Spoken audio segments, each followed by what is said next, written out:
welcome. My name is Dylan Robbins, and I'm the director for the Center for Latin American and Caribbean Studies at New York University. I want to start before we get started with this evening's event. I want to begin by acknowledging that our center rests on indigenous Lenape homeland. And as we gather in this virtual space, we ask you to join us in acknowledging the Lenape community, elders both past and present, as well as future generations. We also want to welcome you and our distinguished guests this evening, Rodrigo Reyes, the director of 499, and Associate Professor Laura Torres Rodríguez, to tonight's event as well. We're very excited about this second of our Q&A sessions of CINETROPICLACS, which builds upon and celebrates a decades-long partnership between CLACS and Cinema Tropical by engaging with filmmakers and the Latin American and diaspora communities in important conversations through the screening of critically acclaimed films. For more on the films and also for a formal introduction of our guest speaker, of the guest director this evening, I'd like to introduce you to and to welcome Pilar Derrickson Garrett, who is the Associate Director at Cinema Tropical. Hi, Pilar. Hi. Thank you so much, Dylan. And as always, it's such a pleasure to be part of bringing these films to the NYU community. As Dylan mentioned, my name is Pilar Derrickson Garrett. I'm the Associate Director of Cinema Tropical. I'm also an alumni of CLACS, so CINETROPICLACS is especially close to my heart. So thank you all so much for being here. Thank you, Dylan, Omar, and the rest of the CLACS team for sharing our vision of this series and welcoming these incredibly evocative films and filmmakers into your community. It's an honor to share these films in this space as always. But without further ado, it's my pleasure to introduce you all to a dear friend of Cinema Tropical and a director who's been making groundbreaking strides in the representation of Latin American and Latinx histories on screen, Rodrigo Reyes. So a little bit about Rodrigo.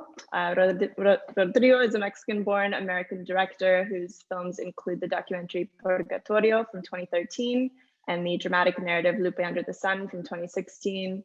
Rodrigo has screened his films in nearly 50 film festivals around the world, including the Morelia International Film Festival in Mexico, BFI London, and MoMA's documentary Fortnight here in New York, as well as garnering rave reviews in the New York Times, Variety, and other media outlets, as well as receiving multiple jury awards. Rodrigo was named one of the 25 new faces of independent film by Filmmaker magazine and has received significant support for his work from the Mexican Film Institute, INCINE, Sundance Institute, Tribeca Film Institute, and more. His work has been featured on America Reframed and Netflix, and he is a recipient of the prestigious Guggenheim Fellowship and Creative Capital Award. Rodrigo's latest film, 499, for which we're all gathered here to discuss today, took home the special jury prize in the International Feature Documentary Competition at the 2020 Hot Docs International Documentary Festival, and was also winner of the Cinematography Award and in the documentary competition at the 2020 Tribeca Film Festival, just this past year. 499 recently had its US theatrical release in theaters nationwide and is, I believe, still making stops around the country, as well as Rodrigo will tell us a little bit more, but different community engagement stopovers across the United States, which is awesome. The film is very much still engaged. So all that being said, I'll pass it over now to Laura and Rodrigo. Thank you both so much for being here, and yeah, have a great conversation. Hi, thank you, Pilar, for the introductions, and Dylan. It is a pleasure for me to have a conversation with Rodrigo today. I immensely enjoyed the film. So, I don't know, Rodrigo, last time we talked, you were presenting your first fiction film, no? Lupe Under the Sun, which is a story of an aging migrant worker in California, no, who wants to return to Mexico. Curiously enough, it was also a film about returnings, no? That was in 2016. So I guess I'm curious about the history of this new project, no? When did you start working on 499? And how did you come by the idea of your film? So we can start there. Of course, and good evening to everybody. Thank you for hosting me. It's an honor to be here with you virtually. And you know, to your question, Laura, like so that film that you talked about, Lupe Under the Sun, was a very personal film. It was a film about a story that happened to my grandpa where he went missing in the US, and the family back in Michoacan, they didn't know where he was. And so I invented a fiction to try to reconcile with my grandpa in that film. And 499 also has a very personal connection for me because my father is a historian. And when I was a kid in Mexico, I got to really enjoy that part of his life. You know, when he came to the US, he had to work and other things to survive and everything. But I got to go with him to museums. I got to go to Teotihuacan. I got to go to all these other places with him and really fall in love with what he loved about history. And he always talked about it as something really important, something really unappreciated in our lives. And so I grew up with that. And as I was making this film Lupe, I realized that this anniversary was coming, these 500 years of this Mexican Big Bang, you know, and I said, man, I have to make a movie of that. You know, I have to make a movie of that. And so we started thinking about it, and that's the genesis of the film.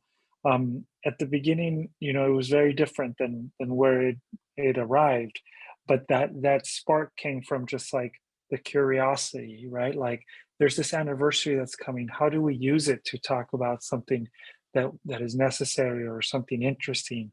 What do we have to say about this history? Excellent. Wow. Thank you for giving me that personal connection and that I didn't think about it, now between Lupe and this other film. So, yeah, it's interesting because this movie has a double aesthetic and narrative structure. No, you have the storyline of the time traveling conquistador that is forced to retrace in the present moment the route he made 500 years ago, no, from the coast of Veracruz to the mainland. And another part that is more like a documentary, you know, which collects testimonies and voices from different activist groups in Mexico. So maybe my question is, how did you feel? Why did you feel it was important to combine these two modes of telling the story? And what kind of response were you trying to elicit in your viewers with this particular way of framing the story as well? No, especially because the film achieves a delicate balance between the dramatic nature of the testimonies and a more comical tone that could be associated with the fictional plot of the conquistador. For some spectators, it's not always comical, but I don't know, maybe to talk about this docu-fiction kind of format, no? That that now in contemporary Mexico is more common as well. So if you could talk a little bit about that. Yeah, you know, as I started thinking about this film, I said, well, what's the normal way? The normal way of doing this would be to, you know, follow the footsteps of Discovery Channel and just like give you a lot of experts and a lot of facts and try to educate you and not really get your hands dirty.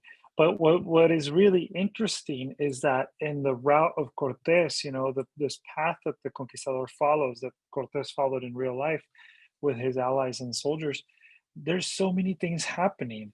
You know, there's a lot of examples of this fabulous, you know, like elements of Mexican culture, but there's also like all these violences that are happening. And so this space almost becomes a container of the chronology of modern violence and past violence.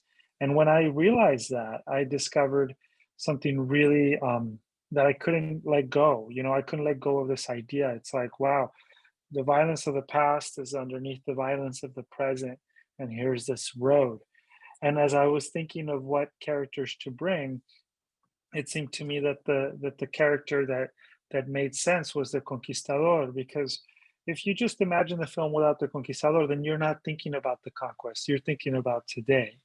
So he needed to be there, and it had to be him. It couldn't be like, you know, like a Mexica warrior or a priest, or no, because it's already hard enough to explain the concept to most people, right?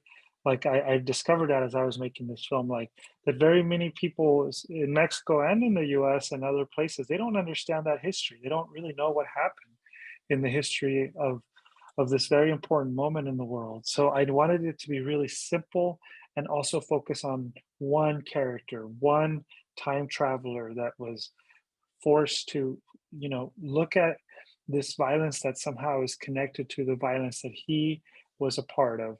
Of course, like that all sounds really conceptual, but in the film, like you said, like there's this balance. There's just need to have a balance. There's this need to for the viewer, like as you watch the movie, there comes a moment where you say, okay, I'm going to agree to go with this movie, or I'm not. If people don't agree, then it's not for them.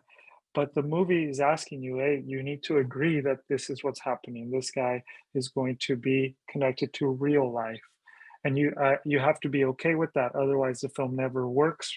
But I think, like, it invites us to enter his universe really slowly, really, really slowly, and more than like the use of docufiction in Latin America and in filmmaking.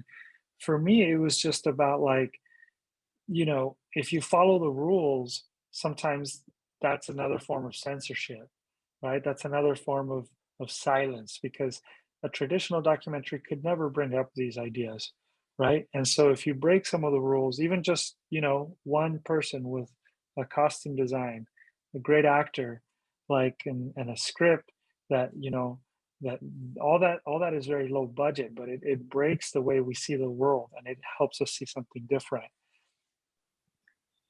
Because I was very curious about how you get in touch with the communities you represent in your film, no? Like Jorge Sanchez, Marta Gonzalez, the poet Sisto Cabrera, Lorena Gutierrez, no? And how was the process of working with them in relation with what you're saying, no? For example, how did they think about interacting with this fictional character of the conquistador while they were giving their testimonies, no? Did his presence resonate with their conflicts, or how did that tension work for the people that were involved, for the real people, not actors that were involved in the process as well? No. I remember I started doing the research and trying to find these characters, and I found them all through journalists and trusted writers, people who I knew that were that stayed safe. That was the number one thing, and that had respect to the people that they were working with. So I wanted to build on those relationships, and so first I would ask a journalist to introduce me to people that they have a relationship of trust with. So first I had to explain the whole concept to the journalist, and then I remember like thinking about talking to the very first person. I don't know if it was Jorge actually, the first character the conquistador meets, but I realized, man, like I'm gonna tell this guy, hey, your father was murdered, and I'm gonna show up with a guy in a conquistador outfit to interview you. That sounds like a joke. That sounds like a farce. That sounds like I'm making fun of him. And so I had to think like that to really try to be as open as possible and create a bond with the people that I was inviting, right? And some people said no. Some people never really wanted to get past that first impression. But then the people who did, who are in the film, we had very long conversations before I showed up. And then even once we were there on production, we would still have conversations, and people would get to meet Eduardo, and they would meet the cinematographer Alejandro. And so between us three, we were like the leaders of the crew, and we would create the first bond. And then I would, constantly check back on this, like, hey, are we showing enough respect? And also, are the people respecting the concept of the film? There were some scenes that we filmed where things couldn't work out because the person on the other side was thinking something very different about what it meant to talk to to a camera. They were thinking we were news, or they were thinking this was something where we would hire them, or they were really not invested in the issues they were fighting with. There was a different motivation there. So we constantly had to be building a relationship. But what is in the film is exactly that. It's a connection, and that connection has stayed strong over the years because this film was made in 2018, and almost 4 years later, we're still in touch, and we're still talking, and they're still involved in the process of the film. And I think another thing that is really important is like, like the classic thing would be, like, oh, I'm such an important filmmaker, I'm going to make this film for you, and it's going to change your life. Well, no, it's not. And I was very honest about that, because I've learned over time that you cannot make these promises. You cannot show up, to a situation, like where the migrants are in the film, for example. You can't show up there and pretend like somehow you're doing them something good and noble.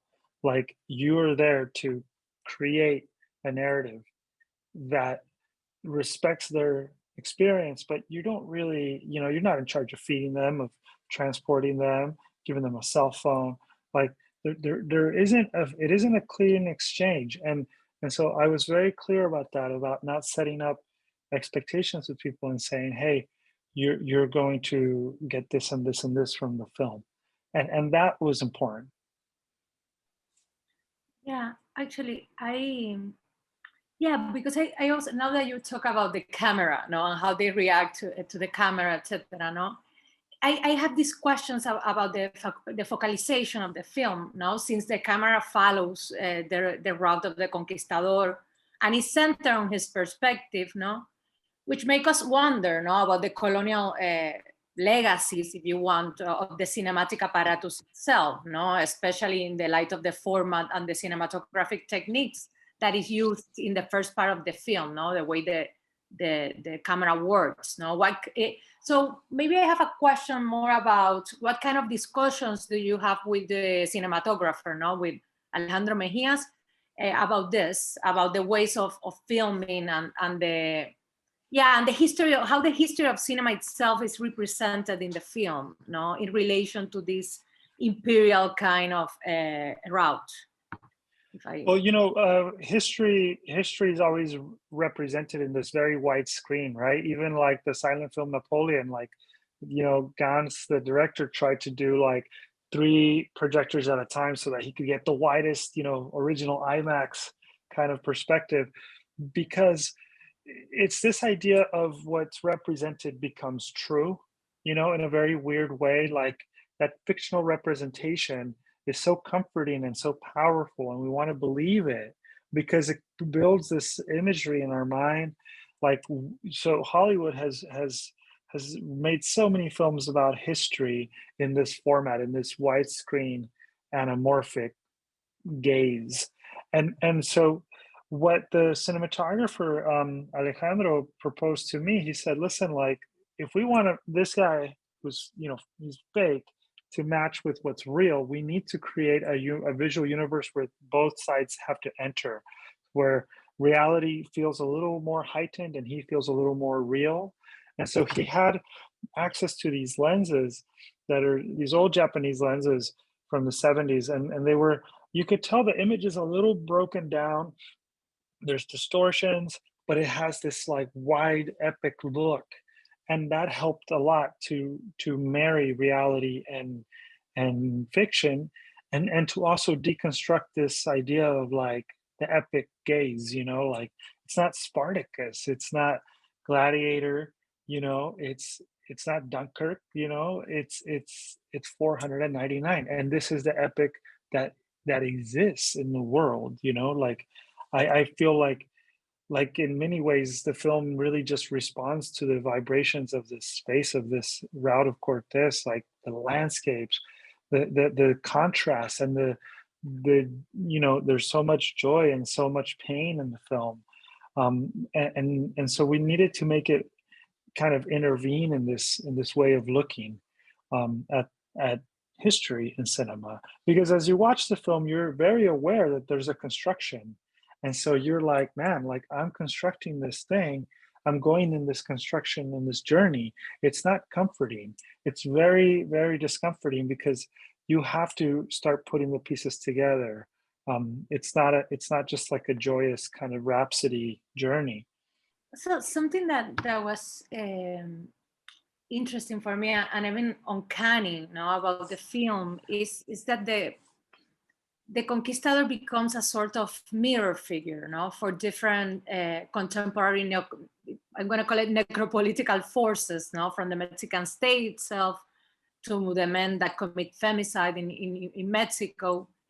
But there's a particular interesting scene when a narco trafficker, who is also an ex-military, gives a ride to the conquistador, and during the time he also provides his testimony as well, So I guess I'm curious about your decision to include this voice among the testimonies of the victims. And also, like, how do you manage to contact and get consent from this person, and what the process of filming this scene was like?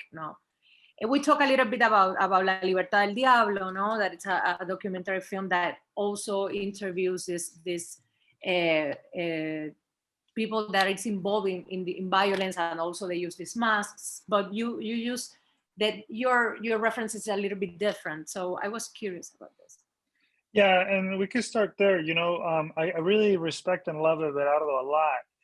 But one of my reactions to that film, La Libertad del Diablo, The Devil's Freedom, is that everybody kind of felt sorry for what they had been doing. When you watch the film, there's this tone of confessional.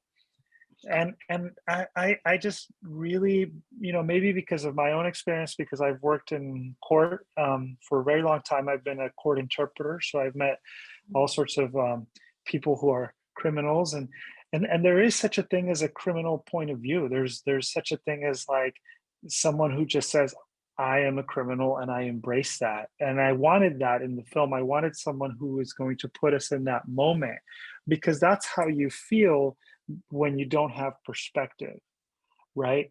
Like the sicario in the film he's at the beginning of his process of perspective, right? Like he keeps saying that he was an honorable guy, right? He keeps saying that he was clean, that he was like, he just likes adrenaline. It's just his thing. He just likes adrenaline. And he, even when you're dirty, you have to be clean. And so I felt that there was something really significant about that. And this person came into the film by many weird ways. He remains anonymous and will always remain anonymous as far as I'm concerned. But he agreed to the film because he had a need to talk about what he'd been going through. And people have a need to say what they have lived.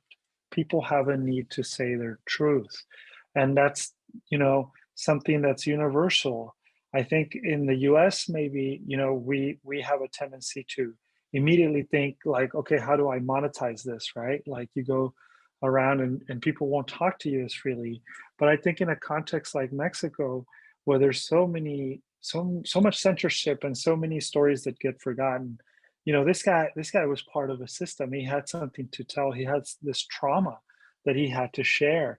And it's really interesting for him to meet the conquistador because it creates like this mirror, right? Like they're like mirrors. And then he's like training him. He's like, hey, here's the guns that you could be using if you were part of the team today, And so I think it's one of the funniest scenes in the movie, but it's so dark, and it's so clear. The parallels are so clear to me. And, I feel like you just have to treat people with respect, regardless of whether you agree with what they're doing or not. Like, I obviously don't condone somebody using military training to go and commit crimes, but the point is not my opinion of him. The point is, what does he have to say, and how does he fit in this universe of 499?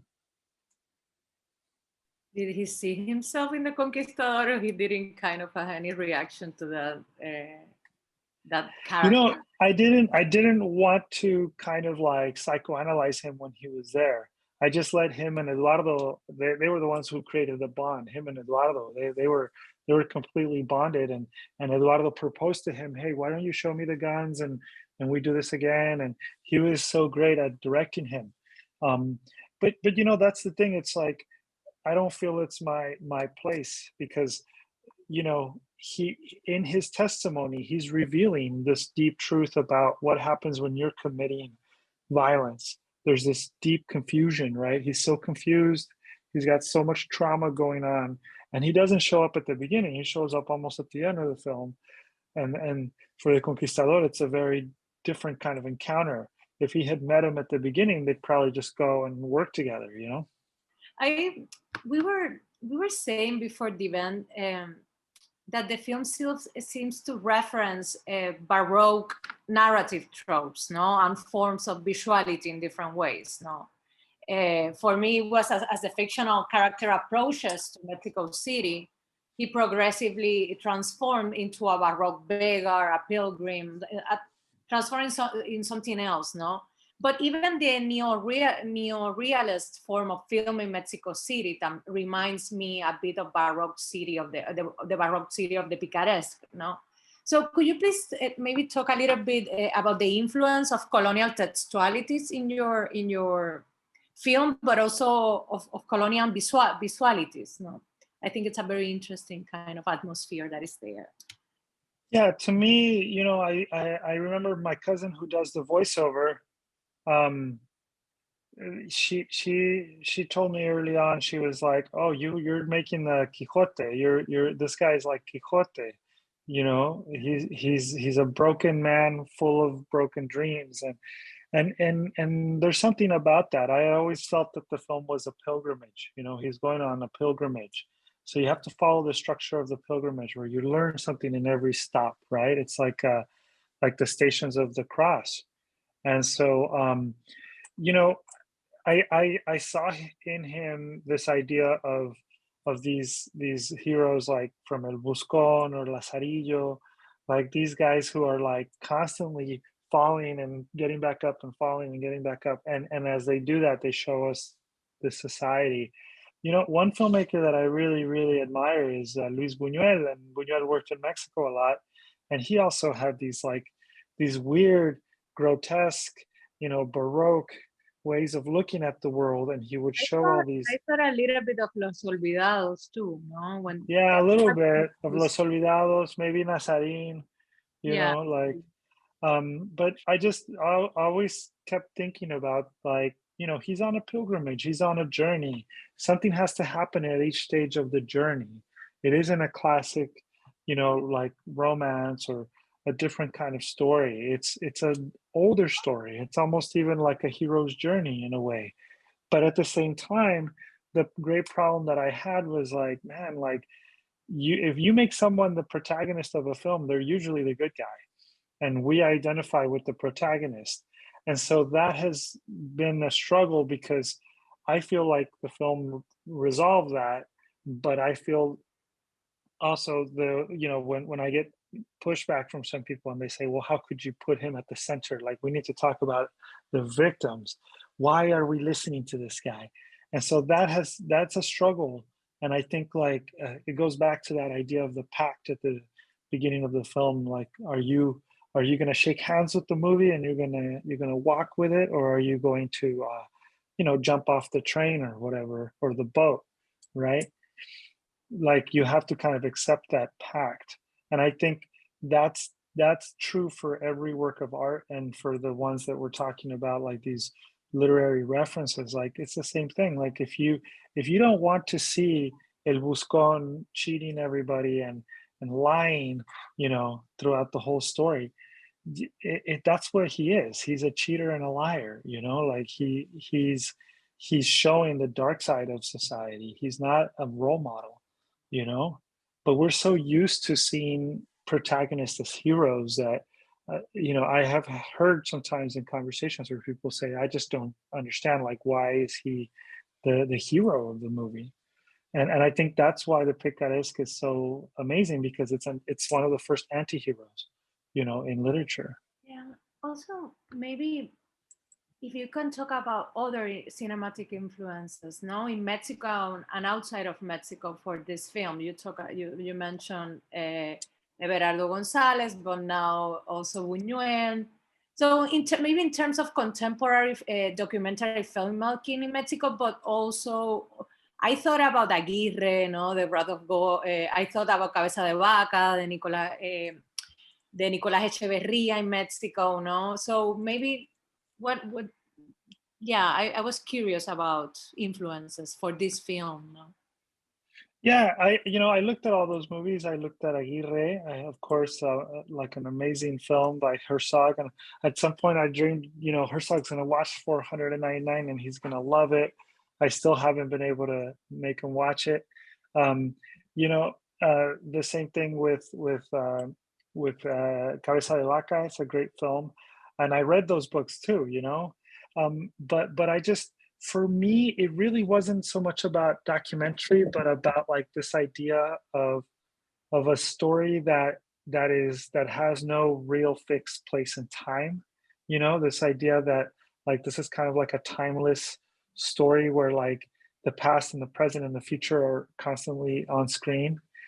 So a filmmaker that I thought a lot about when I was making the film was like the last films of not the very last ones, but like like the last epics of Akira Kurosawa, because they were anti-epics. They were always like shot from a distance. They were always like dealing with the failure of these big dreams, right? Like he has this movie Kagemusha about the shadow warrior who has to like learn to be loyal to the Lord, and then he has to, he's the double for the Lord, and then he replaces him. And it's all about these big ideas that humans have that crash because we're so limited and we're so petty, right? And they were so beautiful at the same time, So I really wanted 499 to be really beautiful, because I felt that this reality was needing that. It needed this kind of epic beauty, because what all the characters are doing in the film is incredible. Like they're on an incredible journey that many of us will never have to live through. Like they're going through the real epics of our time, like they're going up against horror. And so I wanted to show them beautifully. And one thing that I visually, that I also was thinking about was like the paintings of the Spanish Golden Century, El Siglo de Oro, like Velázquez and Murillo and Zurbarán and these guys who painted with natural light. And 499 was all shot in natural available light. There was no lighting. And so the film ended up feeling really painterly. It has these like very soft shadows and very soft corners, and the colors in the film also like were very much like, if you look at a Murillo, like they're very stark paintings, and they have like all this emotion going on in the compositions or the characters, but it's all about the inside, right? And so I kept thinking about that. What's funny is that for my cinematographer, those references didn't really help. I think he had his own references to get to what we both wanted. And there's so many ways to get to the same place, right? Like, to me, I just kept thinking of these paintings and the colors, and then the compositions in this frame of like the Baroque, right? Like you said, and for Alejandro, I think it was a different process, but he still managed to create this really interesting synergy, where the camera never makes fun of the conquistador. It's never a comical look at him. It's always very like, poised and very, dead serious. It doesn't mock him. And that was very, very important. I also thought about the movie as a road movie in a way, an anti-road movie, thinking about I don't know, from Y Tu Mamá También, from that particular moment to the present. The road movie is kind of the new way to showing violence in Mexico, but it's always in the background of this other trip, But here you're doing something different. There's a similar movement, but I don't know if you have thought about in relation to this other kind of way of filming, especially thinking about the road movie in the US. It's a continuation of the Western, that is always moving toward the West as well, So I don't know. I was curious about that. Yeah, there's definitely this idea of a road movie. He's on a road trip for sure, but it's not a road trip by choice, and it's not a road trip. It's not as important where he is as what he's feeling, right, and what he's encountering, and these testimonies. And he's also going through this journey of places that are no longer the places that he saw, and yet remain there, right? Like it's still the location of Mexico City, but it's now like the megalopolis. It's not Tenochtitlan, right? And so there's a part of the film I think that you have to imagine. You have to imagine what he saw in the past. That's not on screen. Sometimes it feels like you're in the past when he's like climbing the volcanoes and you're in nature. It feels like, oh, this is timeless. But the film is constantly weaving between these two places in time. And in that sense, it's a very strange road movie, I think. You know, he's all alone in the beginning and he stays alone at the end. Yeah, I love that. I'm gonna take a question from Sonia Ospina from the audience, because I have a very similar question as well. No, I also found the end of the movie very intriguing. No, so she asked, could you explain the last scene, the shift to New York and the conquistador now doing menial job? Eh, yeah, I had a very similar question. No, why to portray the conquistador as a migrant worker at the end, but also why ending the movie in New York? No. Well, you know, it felt like a very kind of like organic way to say goodbye to him, you know? Like he has to be a part of the modern world at the end of the film somehow. And we don't know where he is. We don't know if he arrived there after 5-10 years of traveling. We don't, it's just a jump. We don't know. To me, him washing dishes is just so suggestive. I'm always trying to figure out, what is he thinking? Has he learned anything? You know, and the fact that he's in New York, I mean, you know, I don't think it's very far-fetched to call New York like the center of the world today, like the center economic and maybe visual center of the world.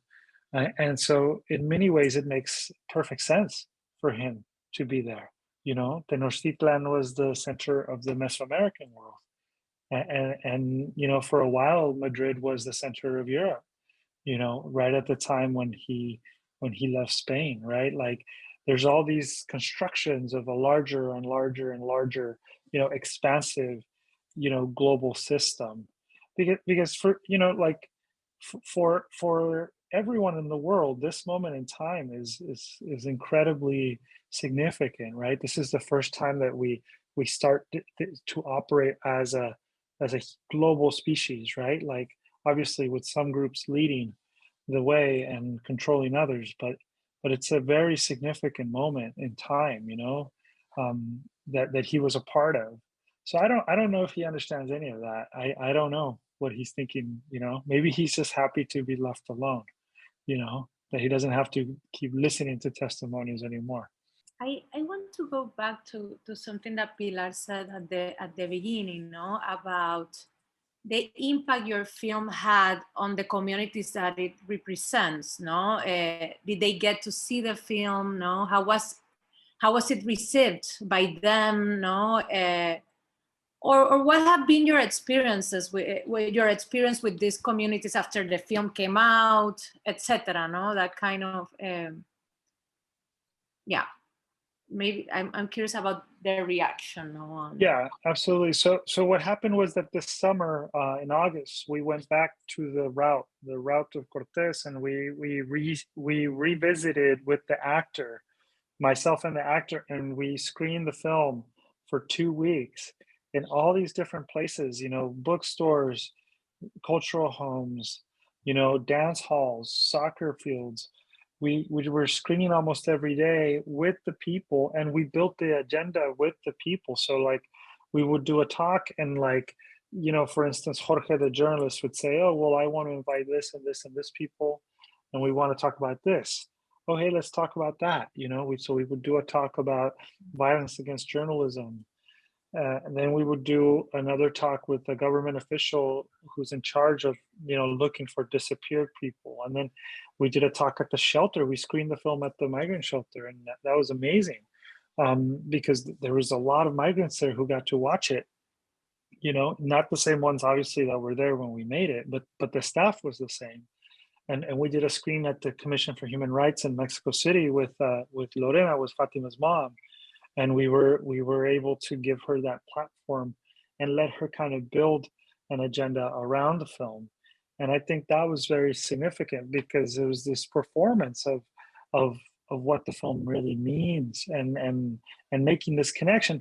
And what the one thing I guess I would rescue from what everybody said in these amazing 2 weeks that we were on the road, the one thing every single person said, every guest said, that there is a lack of empathy, that they're alarmed at the normalization of violence. And that sounds like so kind of like, well, yeah, like obviously, right? Like it sounds like a Hallmark thing to say, but it's true. It's absolutely true. Like violence has been normalized to a degree that is shocking, and that should, really frighten us as Mexicans, and for all of us who participate in or are touching imperial violence. Like we should be really concerned about how normal it's become to really erase people in all these different ways.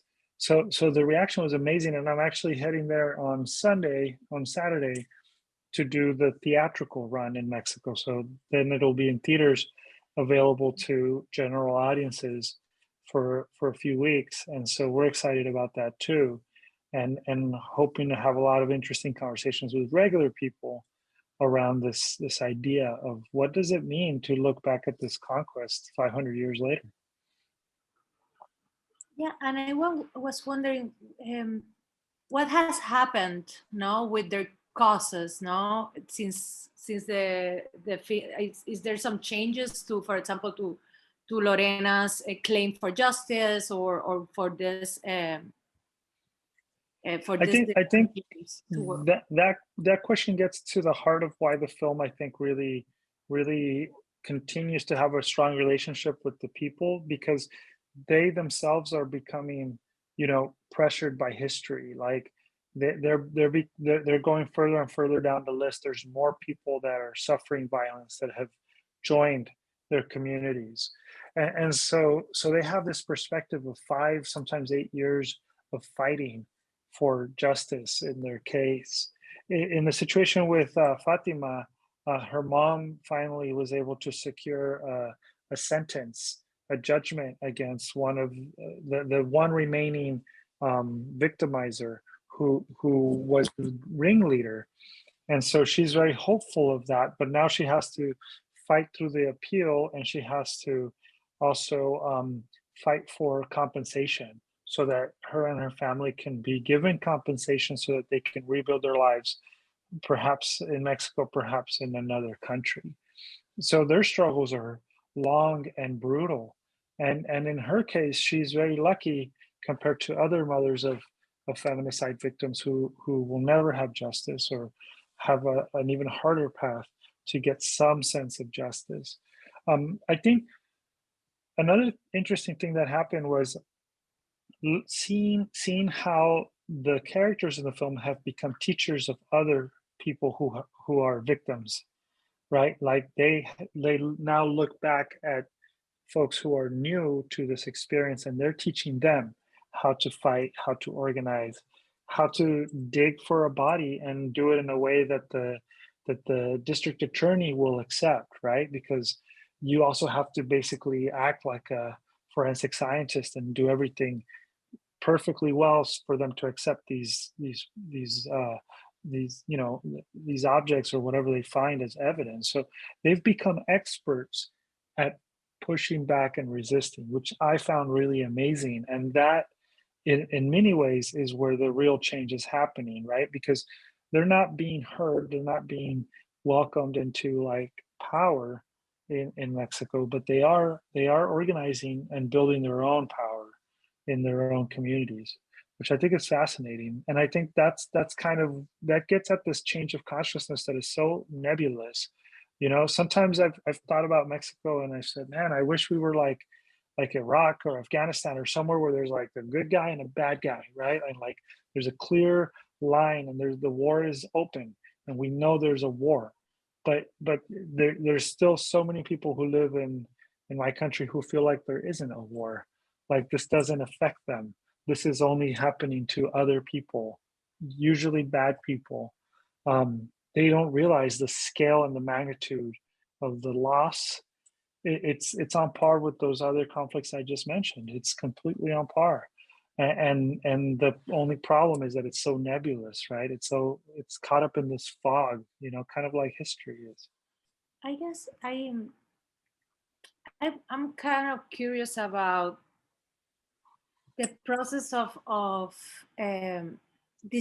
like, how did you go about funding, circulating, and distributing your film? No, and also the fact that you are a filmmaker in the U.S. No, and of course you kind of show this film in the U.S. and in the Mexican context, and maybe talking about the difference of reception in the two contexts. I think that could be interesting, and yeah, and maybe talk about some of the challenges you face and continue to face to have your films shown, because this is like a constant struggle for independent cinema in general, especially this kind of work that that you said that it requires like a pact, because it has this fictional documentary. It's could be difficult for the audiences so. Yeah, if you could talk a little bit more about that. Yeah, absolutely. I think, funding is always hard. I think in many ways we are in this very weird moment where every argument that we have is really that it's a fight. It's not a discussion publicly. There's no nuance, right? And so like to say to a funder, hey, I want to bring a conquistador into the world of these characters, or I brought him and here's the footage, people would get offended or people would get disturbed. They didn't understand, sometimes like, hey, like there's a pact here, there's a collaboration happening, this is a new way of seeing it isn't comfortable, but that's the point, right? Because we're talking about these difficult things. So funding was really hard, but that said, the film was made, right? And so it's here with us. And I think in terms of distribution, the last year has been really hard for independent films because festivals kind of fell apart. And at festivals, what you would do is like you would create momentum for your movie. You would screen it to audiences. Someone would come up and say, hey, I run a festival here or there. I want to see it playing there. And people are also watching it on a big screen, right? So like my film, for instance, it's meant for a big screen. It really shines on a really big screen. And so I think that has been a struggle, but I'm not alone in that. And I feel really lucky that the film has continued to have a life. I mean, this year we did the tour in Mexico. We did the theatrical in the US. We're going to do a theatrical in Mexico. Next year, it'll continue doing like screenings and then hopefully be on streaming. So it's a slow process, but I also appreciate the value of that because, this film didn't exist before, it didn't exist. It was something that we kind of like built from this little idea, and ultimately it's as far as I know, it's the only film project that talked about this anniversary, the only one. So that's really magic. And so I like to focus on that, because it's always going to be hard to build a film. It's always hard, whether you're Disney or, you're me. It's the same thing. It's a real struggle. Sonia has another question. Yes, go ahead. Go ahead. Okay, she says, thank you for making this strong film. I love the idea of the parallel stories. However, there's a big space left untouched between the clear and horrific violence of the conquistador as a representative of a particular regime that we have information about, and the equally horrific violence experienced at a personal level by the contemporary vulnerable individual featured, where we are left without any idea what are the social forces and social actors that drive and connect the different sources of violence in this present. It's still just about the colonial impact, or are these intermediary social and institutional forces worth referencing? Well, the problem, and I get that question, Sonia, but the problem with referencing and saying, for instance, in the case of Marta, she's looking for her son, right? Well, you could say it was the local police that disappeared her son under Governor, Duarte, whatever, and such and such. But the problem is that those things disappear, right? Like that governor is actually now incarcerated. He's probably going to get out, and the DA is also, I think, missing. There's really no usefulness, I think, from the perspective of the film to get into those details, because that's an investigation. That's a journalistic kind of like perspective that is very valid and necessary and useful. And I have friends who do that, right? But I think the element that is then missing from those other chronicles is this deeper reflection on the deeper meaning of this violence and these deeper connections.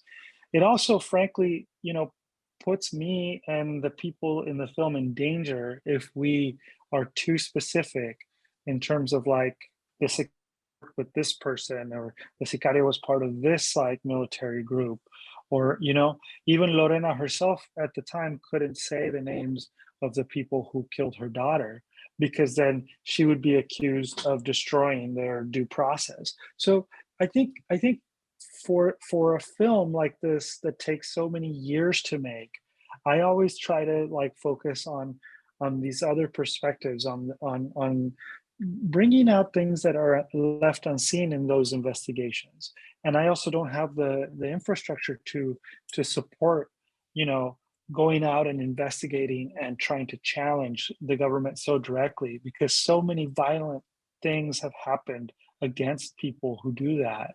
If you guys remember the case of that happened in Sinaloa, Javier Valdez, right? He had been working in Sinaloa, reporting on narcos for his entire career. And one thing that he did pissed someone off and they killed him, in the middle of the street, right outside his office. And he was a famous international journalist. And so, my focus is to, I guess, maybe investigate a different part of the human experience.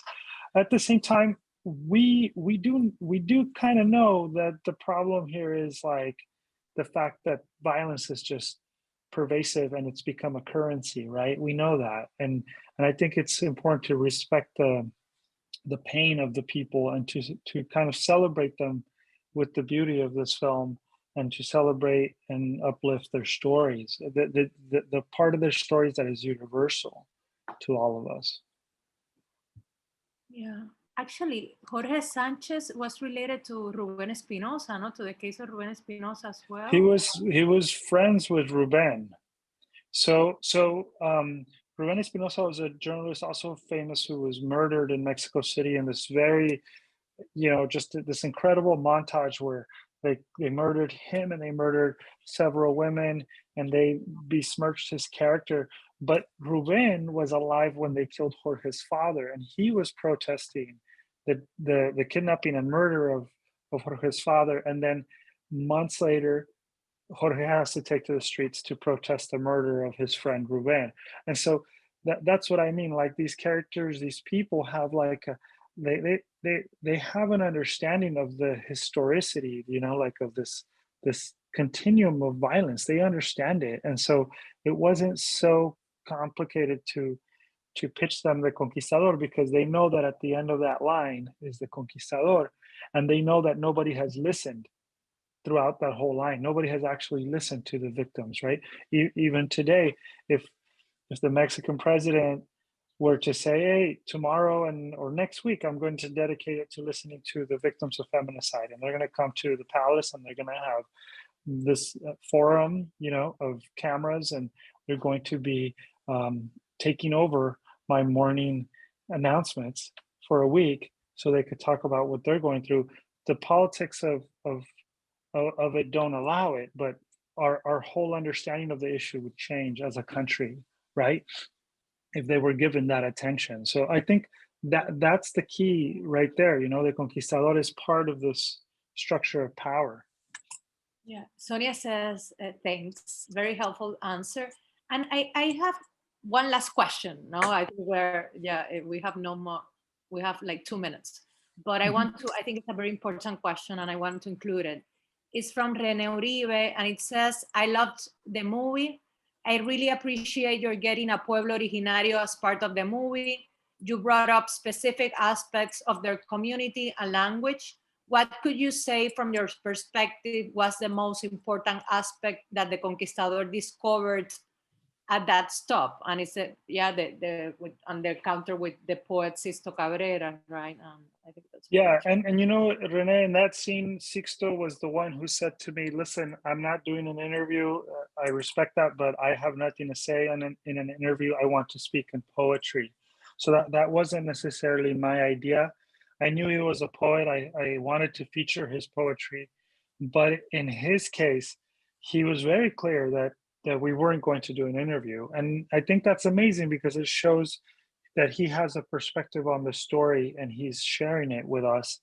The Conquistador, I think, one thing that never happened was nobody ever said, I hate you. I want you to suffer. I want revenge on you. Nobody ever said that. Everybody said it was more important for him to listen and understand. And so when you look at these, how to have countries escape violence or turn the page on systematization of violence, you have to be willing to hear it. You have to be willing to speak it. You have to be willing to have some sort of a process where you listen to what has happened, right? That's what needs to occur so that we can process some of this violence and try to address the systemicness of it. And so I think in that step, the conquistador realizes, hey, these people don't hate me. They don't hate me. They understand something I don't understand.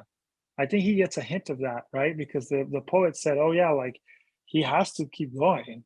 Like my people might want to kill him, but like I feel I understand why he's on this journey, And we talked a lot about that with Sixto, about how the character didn't understand, but here was this guy showing him mercy, right?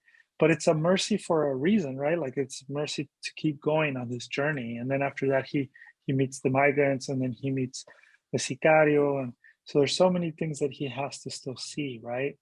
So I think he got a hint of that in that stop. Yeah, it's very interesting that justice in this movie is not about retribution, but it's about accountability and listening and forcing this person to listen and see the legacies of the future, the horrific legacies of the future. So I think we have to finish now. So yes, thank you very much for attending this event, and to Rodrigo for sharing your work with us. Please, if you haven't seen the film yet, go and watch it. And I hope you have a wonderful rest of the week. So thank you also to Omar, Pilar, and Dylan for organizing the event. So thank you so much. I look forward to seeing you again. Bye. Bye-bye.